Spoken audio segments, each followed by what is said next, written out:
It's about to go down with Marc and Cathey, a live coaching show about dropping ideas. Marc and Cathey coach and have conversations with brilliant idea creators who are reimagining the world through the expression of their words, thoughts, and actions. What's up, everybody? Welcome to It's About to Go Down. I am Marc Williams. I'm Cathey Armillas, and we have our good friend with us today, Tony Vega. Ooh, Tony. Okay, so Tony, look at this. He was the national champion of public speaking, like the national champion for Mexico. So he represented Mexico in the world champion of public speaking. He is a sales and negotiation expert and trainer. He's also a speaking coach, just like us.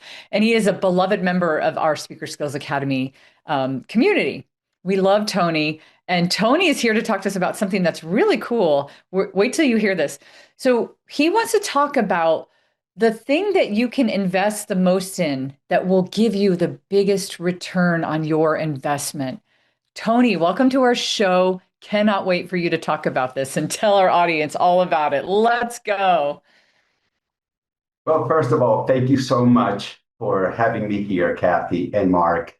I'm so excited to spend a few minutes with you. And I hope that by the end of this talk, people will grab at least one piece of value, something that is valuable that they can use, and perhaps we're going to learn from each other.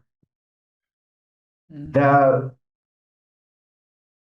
greatest investment, the investment that will provide you with the absolute greatest rate of return is that one which involves not money, not material things, love.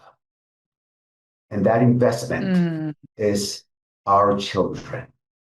And if you don't have children, I am sure that you have something to live a legacy with when you leave this world. So if you're not a parent, you may have a nephew, a niece, or someone who you truly love.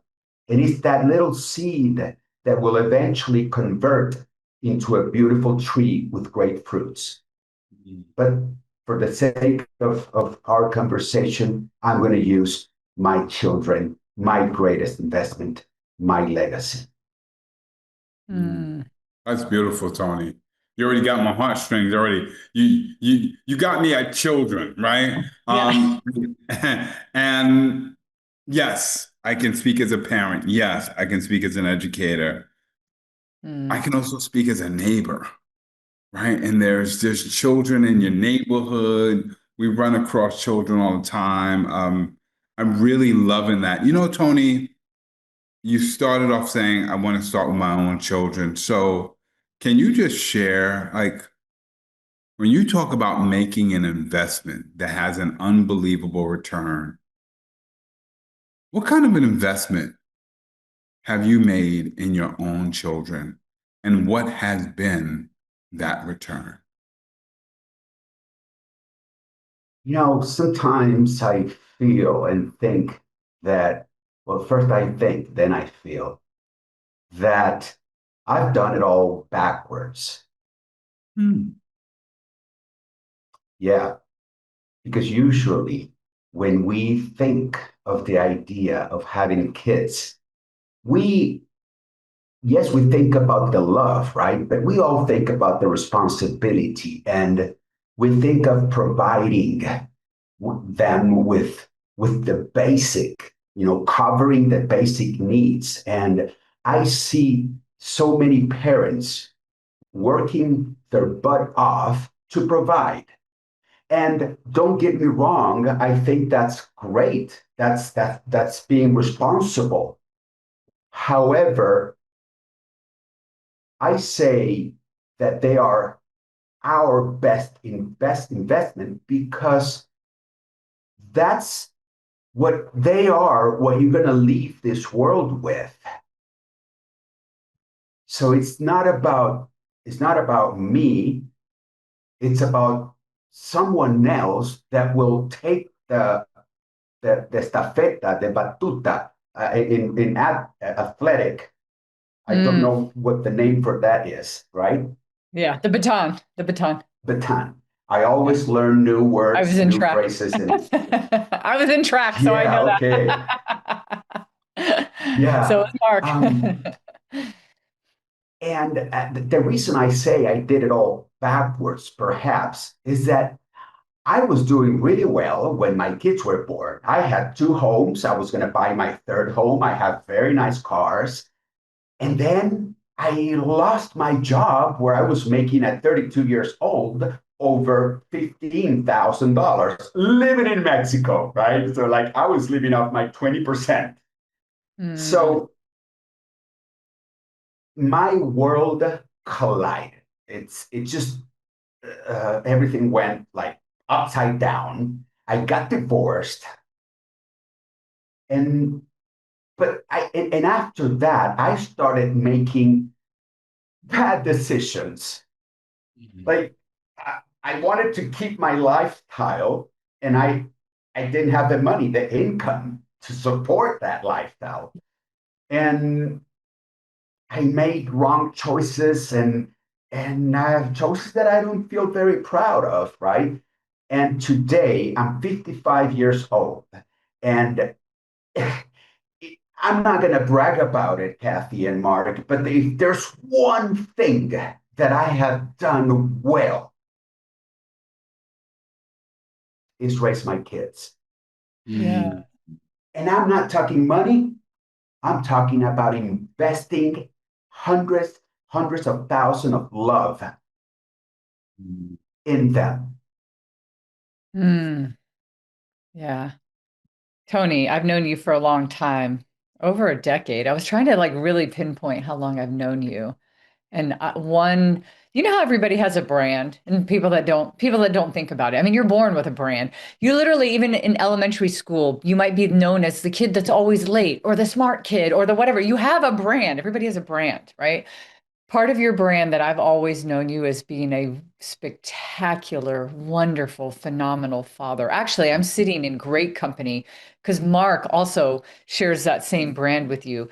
I love this conversation because I'm also a mother and now a nana, right?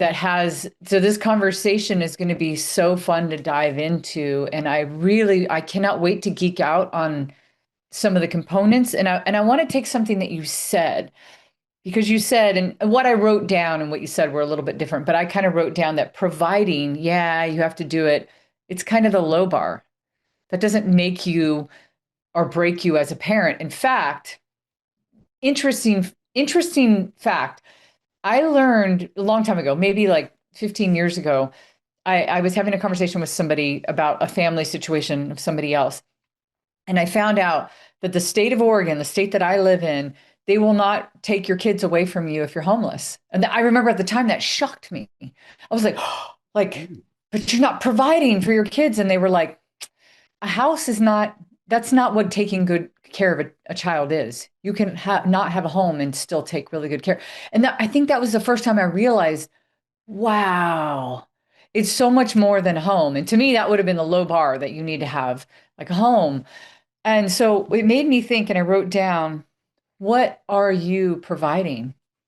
What are you providing with your kids? Like if you think about what it is that you're depositing, what are you doing it? And sometimes I think it can come down to really little things that actually blow up bigger on the other end. So I'm just gonna, maybe we could all talk about this because I know we all have a story around this. But for me, I know one thing that I've done in my family that shows my love and interest in my family is I play games with the kids. I adventure with them. I teach them how to boulder, to do new things that they've never done. I make everything bigger than what it actually is. I came up with a spreadsheet of 5 new waterfalls, and we were all going to go hunt and go find these together. Make these things a really big deal. And one little tiny thing that I do that I think I'll be known for when I'm not here anymore is we play this game called Yahtzee. I don't know if you guys have heard of it. You know it, Mark. You Have throw you the heard? Okay, ball you and know. grab as many as you You, can. you, no, you roll dice and you try to make like combinations and stuff. It's a Okay. simple game. I played it with my grandma when she was still alive. And when you get all five of the dice the same number, doesn't matter what the number is, could be ones, twos, threes, fours, fives, or sixes. It's a Yahtzee. And so you could just go, oh yeah, I got a Yahtzee. But instead, I make everybody do a victory lap. You have to celebrate. I'm like, you can't take the points. Can't take the points unless you're like, and then you have to do some kind of victory lap. And the kids usually will do a dance, something, right? And I think it feels like it could just be a little thing, but it's something I'm sure that when I'm not around anymore, they'll be like, oh, my Nana used to play this game with us and she would do this thing, right? And so in that moment, I think what I would say I'm providing is I'm providing with them with a tradition and an experience. And that's a way to show somebody love. You're pouring your love into somebody in that way. And so I would love to hear you two on that same note. Like, what are you providing for that love? Mark, I can't wait to hear from you. Well, I appreciate that, Tony. I think the investment that I have been very conscious about making into my children has been their nicknames. How come? So I always use my daughter as the experience, and then branch out to my sons. A lot of parents will refer to their daughters as the princess, the queen, my lovely little whatever, right? Daddy's little girl. I made a conscious decision many years ago that my nickname for my daughter would be my little CEO. Mm. That was Oh, a conscious decision because I wanted my daughter, whether it be in the playground, the bedroom, the classroom, wherever, to have the mentality of what she can achieve, what she has the potential for. I wanted her to see herself as a CEO, whether she goes into business or not. It was really about the mindset and the mentality. And so that has been my nickname for her forever. Mm. And I remember talking to someone about that nickname, and he said, well, then what do you call your sons? And I will be the first to admit, it was an investment that I started to make a little bit later on. But at the end of the day, my youngest son, he's my creative genius. That's my Mm. nickname for him because I Mm. know, and I told all of his teachers this, if you really want to bring the best out of him, you've got to be able to tap into his creativity, no matter what. He is a creative genius. He's my CCO, my Chief Yeah, Creative Officer. I and, love that. wow. and then there's my oldest, right? My firstborn. And he's had a number of nicknames that have been bestowed upon him by so many family members. I have so appreciated how he presents himself in all kinds of ways. And the word that always comes to my mind is performance. I never really called him my chief performance officer. I never really called him my MVP. And I know the word champ is probably cliche and used a lot, but he is my champion. He's my Mm. champion in so many ways, whether it be on the basketball court, whether it be in the classroom, whether it be the way that he presents himself in front of his friends and family. I mean, he is a champion in all meanings of the word. And so the investment that I've chosen to make for my children is all around shaping their self-identity and their mindset and their self-confidence. And so that's why I got my champion, my creative genius, and my CEO. Wow, that's beautiful, man. That's beautiful. Shakespeare said, what's in a name? There it is. It is. Yeah. It So does good. make a So good, Marc. difference how you call your kids, right? Mhm. And what do you think of them? You're planting a mindset, an idea. Yeah, What a about you, Tony? vision. Yeah. Gosh. Um, I, since they were little, my main philosophy is that it's about them. If I take them to the park, I'm not taking my kids to watch them play or watch my phone. I take them to be one of the characters of the play. I go there to get dirty like them. And when it was soccer, when it was playing the Pirates, I was the pirate, the principal, and we were going to conquer the island. Come on, guys, let's do it, you know? And my kid, he just jumped out of fear when I raised my voice. And I have a law.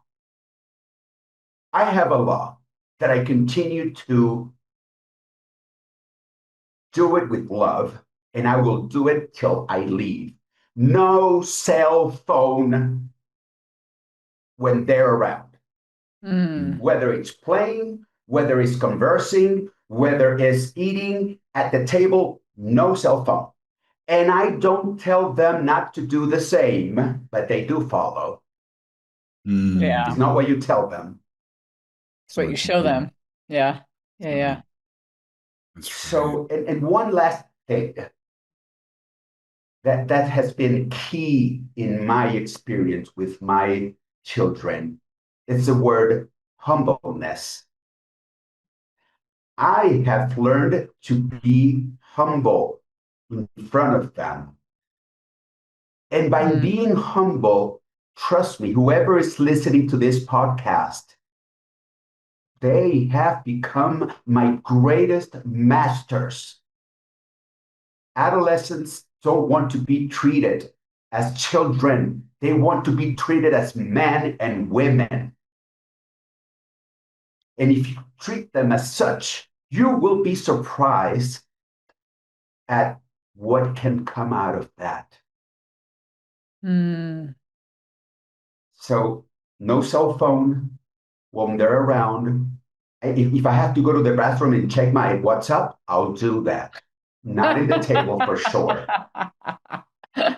Playing with them, not watching them play. Living with them, not watching them live, and humbleness. Being totally present. Oh my gosh. Okay, check this out. Because I'm a note taker and I already have this much note. Yes. Look what we've already talked about, what you can provide in this whole spirit of investing into love and into our children. We're talking about children right now. We've already gamified and talked about traditions, experience, self-worth, confidence, a solid mindset, presence, respect, and humbleness. Oh.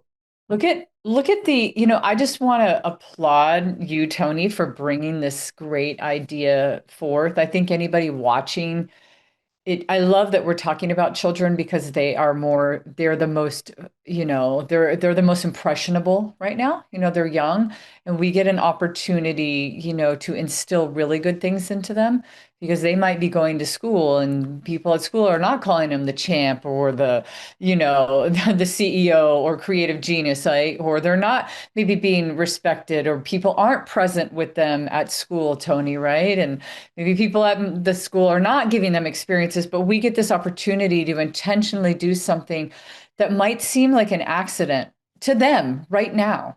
It might just seem like, oh, that's just the way it is, but it's very intentional and the impact that it makes on the other side. Again, I always think about that. Like I remember this one really famous motivational speaker, Jim Rohn. He talked about how like if you allow somebody to veer you off your path and it doesn't seem like a lot because it's just a little,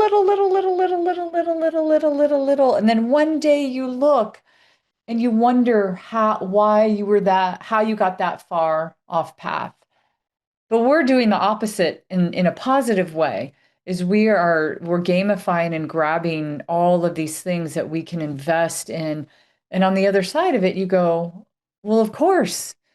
I was instilled with the mindset that I'm the CEO, talking about Sydney, my whole life. My dad told me I'm the CEO. So I just show up like a CEO. I show up on time. There's probably things that she does like a CEO, right? And you think that. So anyway, I just want to applaud for that because that is such a huge and positive investment into the people that we love.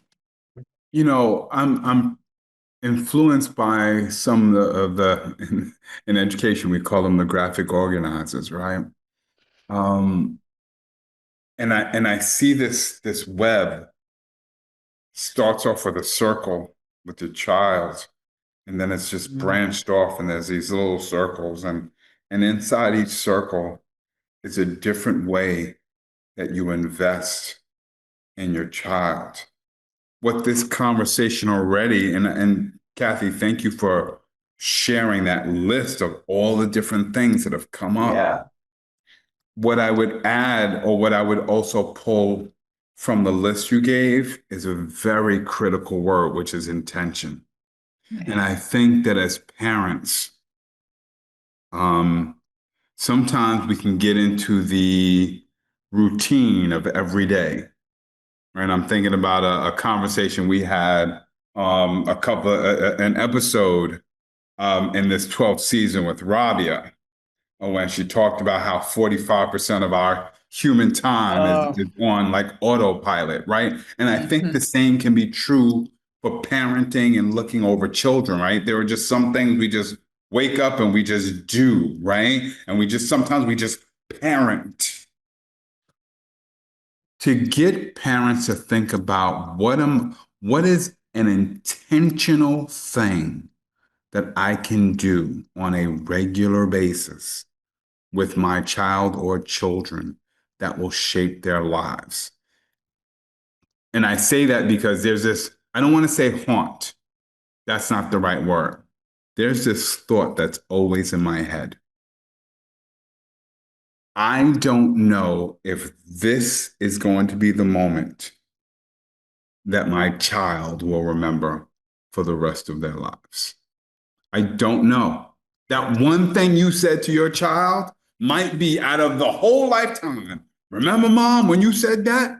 Remember, Dad, when you did that? And you're like, no, I don't remember that. Yeah. Yeah, you did. You never know what that moment is. So just intentionally thinking about all of those moments is so important as investments. Wow,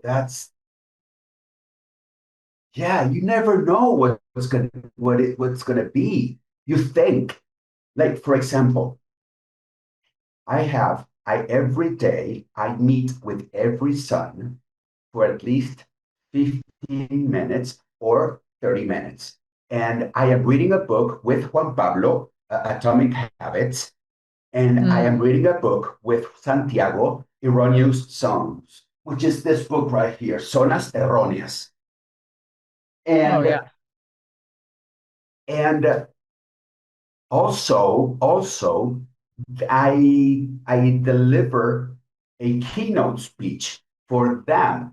Besides the book, we talk about the book, every chapter, and also I teach them. They told me, Dad, we want to learn about responsibility, about charisma, about discipline, about public speaking, about sales. So they tell me the topic. I prepare my talk and I give it to them, but it's not a talk. It's a conversation because I ask a bunch of questions. They don't get bored.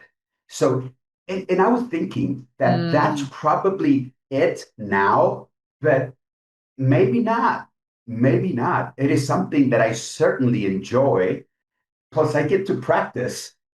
And so, yeah, I'll tell you something later, but I just wanted to I love share that, that. Tony. Kind of, I know Mark gets made fun of at his house for being the loudspeaker, and his youngest son, Dylan, will mimic him, which is very funny. So yeah, you go, oh, maybe they'll remember these things. Just a quick, to triple down on this. When my kids were both young, I started a group that was basically a mini Toastmasters club for kids because Toastmasters didn't allow kids at the time. And I think they still don't, but I started a group and I just named it Future Stars. And I thought the same thing. I want to name it something that would make them think of what they are. And I focused heavily, not just on the speaking, but on the leadership part, way before Toastmasters like really pumped up the leadership. I thought it would be good for kids to really hit that.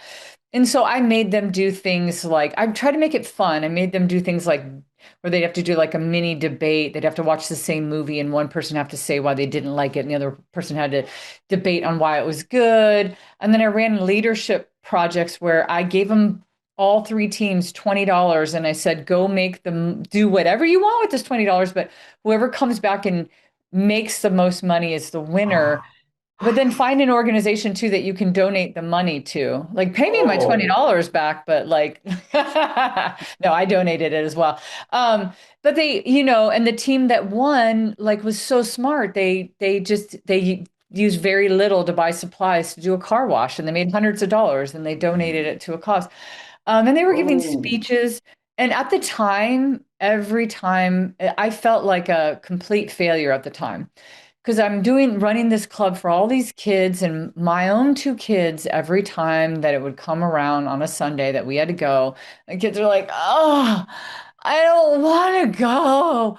I hate this. Like they couldn't, this is your thing, mom. You led to speak and this is not me. Like, I got made fun of and all that. And independently, both kids have come back to me and said, Mom, I'm really grateful. My daughter was like teaching people in her profession. And then she's like, Mom, I'm so grateful for all those times. And she even wrote me this beautiful note. And then my son said the same thing. And at another point. And so to Mark's point, and then to what you just said, Tony, you don't know. You do all these things. And even in the moment where you're like, oh my gosh, they hate this, it could be the thing that they look back and they remember. Or there's even one more thing to consider. And then I'd love your guys' thoughts on this. Our really good friend Lou Raja told me this before. He said that as parents, it's our job to tell our kids the things that we believe are right for them. Kids' job is usually to not listen in the moment, unfortunately. Like it's kind of the part of their job. It's part of the job. Like your parent, because they get to an age their parents don't know anything. But he's like, but if you don't do your part of the job, you never give them that thing to look back at and go, oh yeah, my dad taught me that. So it was your job to instill it, even if they didn't listen in the moment. And that really hit me hard. He was like, do your job, do your piece of it, even if you feel like it's not effective right now, because it will be effective. It just takes a while. You're planting the seed now. You're not going to see the fruit for later. And that really hit me. That really, really hit me. I tell you what that makes me think of, because I so agree with you. And yet, there are times when my children be like, oh my God, here he goes with another lesson. Are you giving one of those speeches again? I think it's really important what you said, that Lou said. I will add to that a lesson that I learned from my dearly departed friend, Lauren Hall. I worked with her many years ago. She was a chemistry teacher. And one of my most memorable moments was when her oldest son he's still her oldest son, right? At the time, he was struggling with chemistry. She was teaching advanced placement chemistry. Like she knew her stuff. Mm-hmm. And yet, her Mm. son was struggling in the subject area. Her son could have gone to her. Her son took advice from somebody else who knew chemistry. And it was one of those things where it's like, Mom, guess what Tony told me? And you're like, oh my, no, you did not. I just told you the same thing, right? What that taught me is sometimes our children don't always listen to us. They're listening, and we may not find out decades later that they heard it. But I learned from my good friend Lauren Hall that one of the investments that we can make is to bring into their lives another adult. Yeah. Yeah. That's, yeah, that's That's smart. when all those teachers and neighbors come into play. We're not the only ones. And we need to introduce them to other people who can shape their lives. Yeah. That's smart. That's brilliant. Thank you, Very Mark. much. That's so good. Very much. I got a question. Oh, go ahead, Tony. Yes, I was going to say, besides what you guys talked about, that we all educate others on how to treat us or how to educate us. And the reason I say that is because my kids made a big difference, not only in this area in my life, but I was raised by a father who would get mad at me if I did something wrong. And he would probably raise his voice. I'm not going to say he was a good father and he provided and he gave us love, but he came from a school where you do this or do this, right? So I started raising my kids with that philosophy until they told me, in other words, that is not the way you are going to raise us. You see that, you're getting mad. Mm. And I would have to bite my tongue. It was very difficult, very uncomfortable because I'm the father, I'm the authority, I'm the captain of the ship, okay? That's how I was raised. So they little by little started reframing the Mm. education process. Mm-hmm. And it's the most beautiful thing because I went from imposition to inspiration. And I now inspire them and they do listen and they do whatever I tell them to do. It's the way we tell them to do things. It's not that adolescents are difficult to work with. No, they're not. Trust me. And I so much love what you said about CEO, about the CCO, and about your champion and what you did with your children, because I never thought of that. Now I'm going to put a strawberry on top of that cake. Yeah. Same. So, Same, so they, Mark. Can I bring up something that this is so good? I would love to bring up you, Tony, you made me think about the flip side of it because I think we're all around the same age, so we all kind of grew up in this era of things were different. And that always happens over time, right? I yes. love some of these videos where, where you see where you're like, oh, y'all's generation is soft, or like but what about the flip side of it where sometimes we have to teach a hard lesson, and that's also love. Like, for instance, I have this kind of rule in my household where I won't play games with somebody if they cheat. And I just, I did it with my niece a long time ago when they were still living in New York, Mark. I caught her cheating and I said, "Hey, if you cheat again, I won't play with you." She cheated again. And I told her at that time, she was young, oof, maybe 10, 11, I don't know. I'm like, "I'm never going to play a game with you ever again. I'm done." I stopped playing with her and never. And she came back like 6 years later and said, "Please, Aunt Cathey, can we play games again? I'm so sorry, I'll never cheat." And she said, she's told me now as an adult that made a big impact on her and she's never cheated in a game since or anything. And just recently, with one of the other kids in our family, he was winning the game the whole time. Like we were calling a 187 because he was like murdering all of us, right? We get to the end of the game and then it flipped and I started beating him. And right before the last hand, he goes, "I'm not going to play anymore." And I said, "You can't stop." And he said, "I can stop if I want to." And I go, "Oh, actually, you're right. You can. You have autonomy to stop if you want. 100%. You are right. If you stop, the consequence of that choice is I will not play with you ever again. I don't play games with quitters.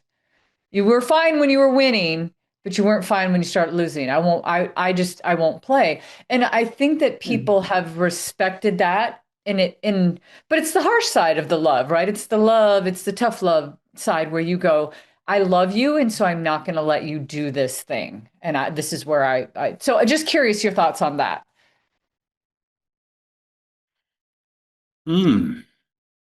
Tony?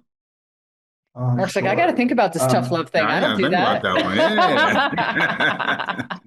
Yeah. Kathy, I think you are one of the people that I admire the most in the speaking industry, in the speaking training industry, because you're very creative, you're crazy, you're spontaneous, True. but that's not the reason I love you and admire the most. It's because of your values, integrity and honesty. Mm. And I think that I share the same values with you. And I know it's closed doors for me.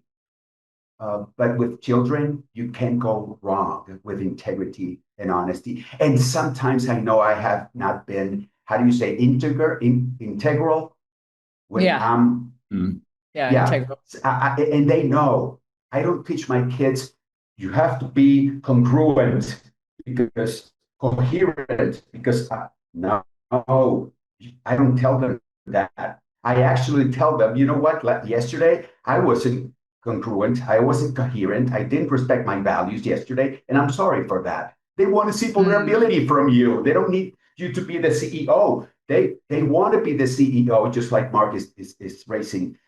So the level of trust with children can make it easier. Like the book Franklin Covey once wrote, The Speed of Trust. When you win that trust with a great level of dialogue with them, things are quicker. And you don't have, I don't. I mean, I make a lot of mistakes, even with my kids, but I'm going to share a story with you and I'll try to make it as short as possible. Is Yeah. that Yeah. okay Yeah. with you guys? Okay, Yeah. so my child, my oldest one, he's about to be 15 years old. And one day he comes to me and says, "Dad, I'm going to start a business." All right, man, that's good. Tell me about it. Well, Nico, his cousin, and I are going to start doing parties, and we're going to invite people, and we're going to charge a cover for every person. And I said, "Oh, well, man, that's really cool. I mean, tell me what's your plan?" "Well, we're going to buy bottles of tequila, and we're going to give tequila to the people that come to our party." Well, really? Oh, yeah. Tell me more. And yeah, and then we're going to make we are Instagram. Yeah, yeah, right, Kathy. And I said, "That's so cool. You know what, son? I want to support you in this new adventure." The first thing we want to do when we start a business, it's a FODA, right? Is a SWOT analysis. Why don't we start with strength? Well, we know a lot of people that. Oh yeah, yeah. And what else? Well, we're on Facebook, on Instagram, Snapchat. Oh yeah, that's a strength. Let me write it down. And then we moved to opportunities. Oh, well, we're going to make parties bigger and bigger every time. Oh, yeah, that's an opportunity. Hey, plus you're going to be meeting more people, right? Yeah, that's a good point. Oh, okay, yeah. So now we're on the same page, right? So we move to threats. What threats do you see? And he told me, Cathey, look at this beauty. He says that somebody starts another party across the street and all our people go. That was so beautiful, man. Oh, I'm dying. Yeah, Harsh competition. That's a threat, son. Now you're thinking like a businessman. What other threat? Well, that we're minors. Oh, yeah, I hadn't thought about that. But yeah, and what's a problem? What's a problem with that? Well, we couldn't buy alcohol, but my uncle Javi could. Oh, well, you're thinking like a businessman. It's not about having the resources, but being resourceful. Oh my Now, gosh. let's go to weaknesses. And so so uh, he said, I'm going to think about it, right? So I let it sit for a couple of days. Mm, mm, And then I was in the kitchen and I said, hey, buddy, would you like to talk about that business? Yeah, Dad, because I didn't judge him. I didn't control him. I didn't impose him. I inspired with a SWOT analysis, right? That's the tool that I yeah. used. Son, I wanted to share something with you. Is that okay? Yeah. So I have a friend whose son was left in the house, who was a teenager, and he threw a big party with alcohol. And two kids that were in the party, they were minors. They ran very fast in the car. They were drunk, and they crashed and they died. Oh. And and my friend was going to go to jail, and the kid as well. So I just wanted to share this with you. Buddy, you make your decisions because I know you have a good criteria and you're a wise kid. So, and I let it sit. A week from then, hey buddy, have you thought about the party, about making money with? No, Dad, we're not going to do it. We're going to sell AirPods. Mm, mm, mm-hmm. Yeah. Like that. Tony, you probably introduced the SWOT L theory, right? Tool. It's like the SWOT, but then there's an extra one there for like legality, like the legal. Like, is this legal, and what legal consequences could it? Which is cool though, because I say it and it's funny, but at the same time, like, you seriously allowed for critical thinking, which I really like. You allowed, you offered up a story, which probably really hit. I know it hit us. And so he was like, ooh, that's not a good idea. I don't want to go to jail. I don't want my dad to go to jail. Like, it really felt personal, critical thinking. He owned it. It was his Yeah. decision, not mine. Yeah. Yeah. I love that. Well, if we're getting in the land of stories and piggybacking off of what Cathey's question was about, like, well, what about when it's a tough lesson? So I'll go into my teaching days, not so much the classroom teacher, but the chaperone.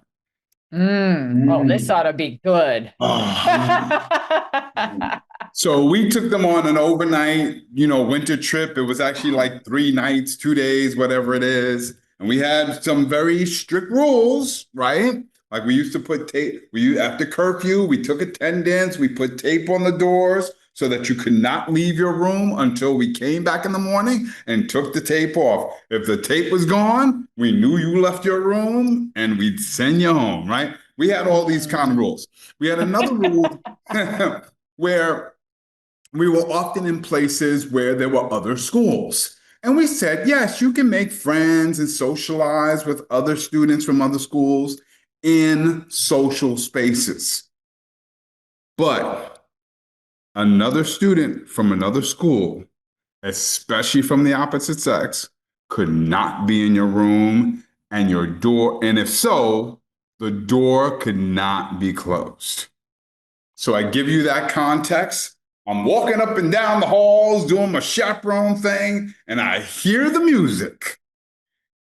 And I see down the hall, there's music coming from a room where the door is open, but the lights are out. And there's a whole lot of voices going on. I recognize that voice, and I recognize that voice, and I recognize that voice, and I recognize that voice. But I didn't recognize all of these other voices from the other school. So I simply walked in because I've learned one of the best investments you can make is not to lose your cool. So I went in and I said, excuse me to all of the people here and who are not from my school. I'm just going to respectfully ask you to step out of the room. The party is now over. The 4 students who were in that room, I said, so what we're going to do is I'm going to take attendance. See, the 4 of you are here. I'm going to close your door now. I'm going to put tape on it. I will come first thing in the morning, take the tape off, and you will meet me downstairs in the lounge. But no other talk. Another investment I've learned, don't say too much. Keep your words to a minimum. That's it. The very next morning, I took the tape off. All I said was, good morning, I'll meet you in the lounge. We met in the lounge. I never raised my voice. I just expressed disappointment because I've learned investment is disappointment over anger. And I just expressed how disappointed I was. Love it. And I could see the look on their faces.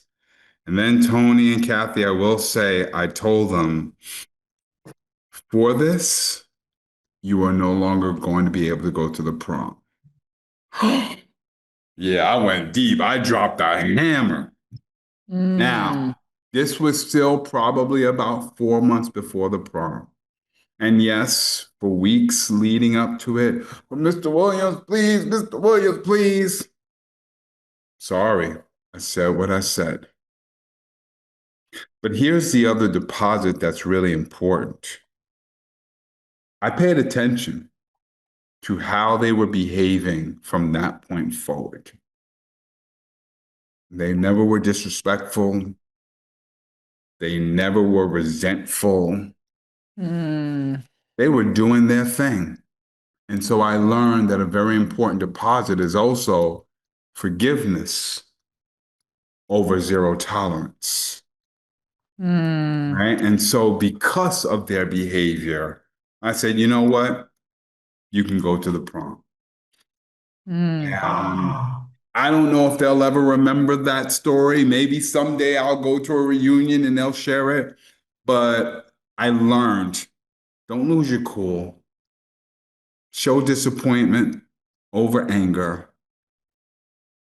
And be willing to forgive and change. You don't have to be stubborn. You don't have to put your foot down and keep your foot down. Because I don't know if you're going to get any return on that. I got a return on that because these are some of the most awesome kids I will ever have chaperoned. Even if they broke the rule that night, at the end of the day, they were great kids overall. Oof, If we were in person, I would give you a 20-second hug. I know, Mark, my goodness. Well, first thing I learned from that story is I'm afraid of Mr. Williams. Mr. Williams scares me. I would be in that room and I would be like, well, tape's staying on the door. Although kids are so resourceful, they would probably find one person in one of the rooms to like climb out the window. I was imagining that it was causing them to like, and then go undo all the tapes and then go back in and like. Anyway, what I love from this story too is that, because I think that you played the middle ground, which I think is really good. Just meaning that some people can also go too quickly to forgiveness. Like you waited over a period of time. And if you go quickly to the like, nah, I'll just let you go to prom. They didn't have to pay for those consequences. And when you don't have to pay for consequences, sometimes you don't learn the lesson. But you also you also kind of introduce that equality is not equal. Things just aren't equal just because equality is never like black and white, this or that. There's like, you played it perfectly. You played it like, I'm going to be equal to, it wouldn't be fair to the other kids who kept it from the beginning, you know, like kept the rule and, you know, did what they were supposed to do. So with them to make it equal, you had to allow that space. And then you gave them another chance to like regain that trust that was lost. And it became equal again. When the trust level became equal again, you allowed it. I don't know. There were so many great things in that. You said invest in disappointment over anger, forgiveness over zero tolerance. Oh, so good. So good. Loved it. That You brings know, to my mind. go for it, Tony. No, go for it. Yeah, there's a word that in my process with my kids, I have totally erased. I don't use the meaning of that word anymore. And the word starts with a T and ends with a T. Threat. I do not threat them. I act. Don't get me wrong, Cathey. Don't get me wrong, my beloved Cathey. They know that every act or action has a consequence. But I was educated with threats. You do this, and this will happen to you. I'm doing it different. You did this, so you're gonna give me your phone. You're not gonna leave your room for 3 days. Go get food, and you go back to your room, and you're gonna do 200 lines. I must think before acting and speaking. And then you're going to tell me what you gained about this. No threats, no threats. I act. With that beautiful attitude that Marc showed their kids. No need to be angry, to show them anger, because that's what we're depositing into that account. And that's what's going to come up. That's the revenue that you're going to get out of that investment.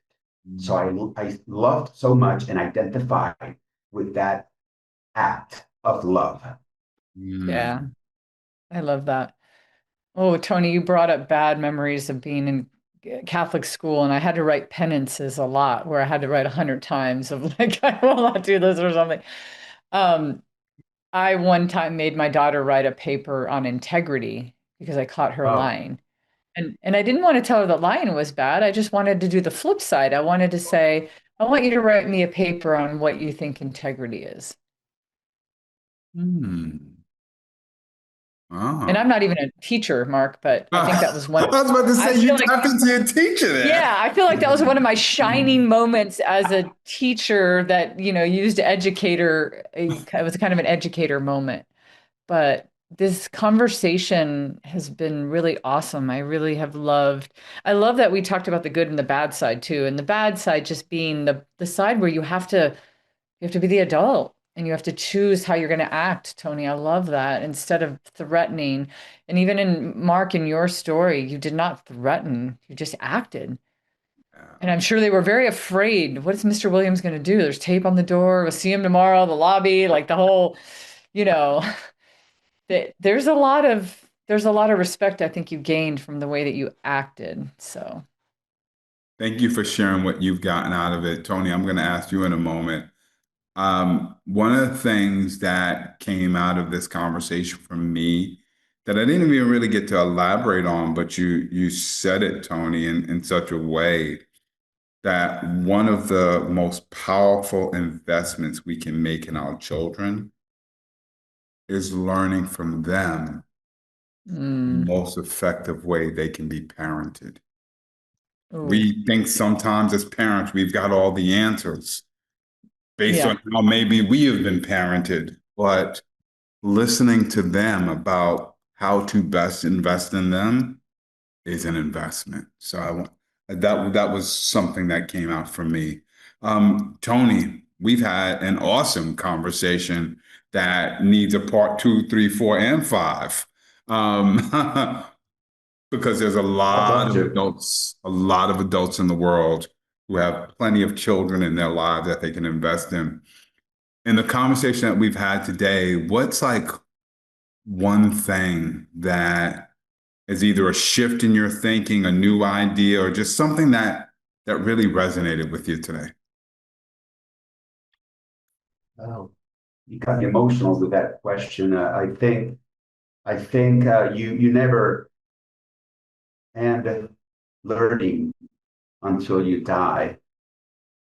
Uh, and the great thing, we're social animals, and we do need others. We need that connection, and that connection today has been wonderful. And I have just officially made 2 decisions. My first decision is to name Santiago a CSO, Chief Success Officer. And Juan Pablo also is a CSO. He's the Chief Self-Confidence Officer.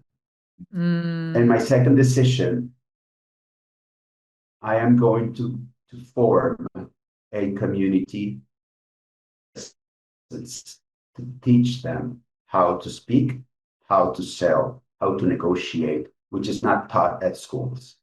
Thank you so much for sharing those ideas with me. Thank you for sparking this conversation. With you, we would not have it today. Yeah. Yeah. Tony, we know you do so many awesome things out in the world, from speaking to coaching to negotiating to parenting. Most important. If anybody wants to learn more about you, right? Yeah, most important job. If anybody wants to learn more about you or learn how they can do work with you, how do they get in touch with you, Tony? Well, thank you. I deliver a webinar every Friday on public speaking, effective presentations, or assertive communication. And the last one I did was on story selling. And anyone who's listening to this program who would like to take public speaking master classes, I would invite them. They can find me at Instagram. It's @TonyVegaSpeaks. Check it out, and I'll be more than happy to have you in one of our webinars. That's awesome, Tony. Well, Tony Vega has spoken today. Tony Vega has parented today. Tony Vega has dropped an idea today, and we have had the most awesome time having a conversation about it. For anybody in this last season of It's About to Go Down, before we transition into the future of speaking, as we blossom and expand this community, this family called Speaker Skills Academy. But in the meantime, if anybody wants to find out more about Cathey and I, and how at some point, whether it's about to go down or it's the future of speaking or it's Speaker Skills Academy, get in touch with us. Marc with a C, Cathey with an E, and we would love to have a conversation with you about any kind of ideas that you have around parenting, speaking, or anything in between. But until the next time we get together, Tony, thank you. Cathey, thank you. Marc, hey, thank you. Thank you to all of us. And we look forward to seeing you on the next time of It's About to Go Down. Down. Bam.